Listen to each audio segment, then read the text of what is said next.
Boa tarde, nós estamos no restaurante Dom Miguel, situado na rua Lameira de Cima, bem perto do quartel Bela Vista, juntinho ao Estádio do Dragão. Vamos conhecer? Sabemos que é um restaurante rústico, com lareira, 3 salas e que inclusive a especialidade aqui na casa é bacalhau com broa. Vamos aproveitar para conhecer melhor o restaurante, assim como o chefe e proprietário, Miguel Ferreira. Miguel, obrigado desde já por nos receber tão calorosamente aqui na sua casa. Portanto, é um restaurante que podemos ver muito elegante. Fala-nos um bocadinho sobre os pratos, como confecciona e, nomeadamente, da especialidade da carne.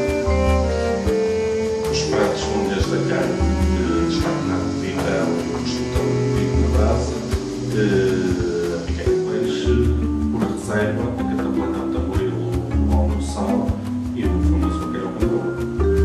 Isso parece-me delicioso. E as sobremesas? Que as cheiras gostam sempre de saber sobre as sobremesas.